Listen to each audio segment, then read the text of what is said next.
সবাই যখন চতুর্পাশের মানুষ ঘুমন্ত অবস্থায় সে রবের সাথে প্রেম করার লক্ষ্যে, রবের দয়া পাওয়ার লক্ষ্যে, ভিক্ষা পাওয়ার লক্ষ্যে যায় নামাজটা বিষে সিজদার মধ্যে পড়ে গিয়ে ডাকতে থাকলো, আল্লাহ তুমি তো রহমান, তুমি তো গফফার, তুমি তো সত্তার, তুমি তো খালিক, তুমি তো মালিক, তুমি তো রহম করনেওয়ালা। আল্লাহ তোমার কাছে না চাইলে কার কাছে চাইবো? আমি গুনাহ করেছি, আমি স্বীকার করছি, তুমি ছাড়া তো মাফ করনেওয়ালা কেউ নাই। সুবহান আল্লাহ।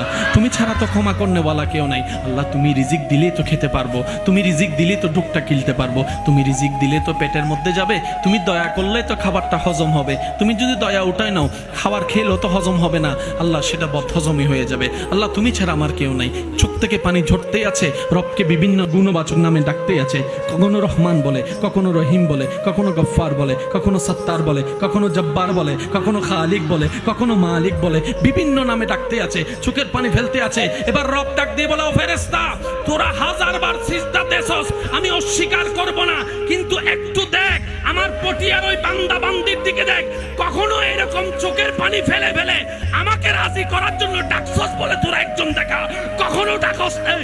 তাই তো আমি বান্দা বানিয়েছি। গুনাহ করার ব্যবস্থা থাকার পরও কোন বান্দা গুনাহ করে যখন তওবা করে সেটাই আমি রব খুশি হয়ে যাই।